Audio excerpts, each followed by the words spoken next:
This is the efficiency calculator for input versus output power, which calculates the efficiency percentage of any system by comparing power input to power output. For input fields, you'll see Enter Input Power and Enter Output Power. Above each field, there's a drop-down menu for selecting your unit of measurement. You can choose from watts, kilowatts, or horsepower. For this demonstration, I'm using watts for both input and output power. Let's work through an example. Say we have a motor drawing 1,000 watts of electrical power as our input power, and it's producing 850 watts of mechanical power as our output power.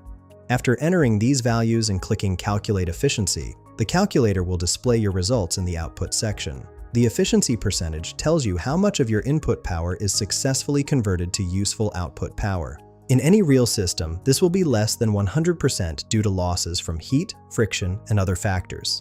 A higher efficiency percentage indicates less energy waste and better system performance. This tool is essential for evaluating motor performance, power supplies, and any energy conversion system. Find the link in the description below.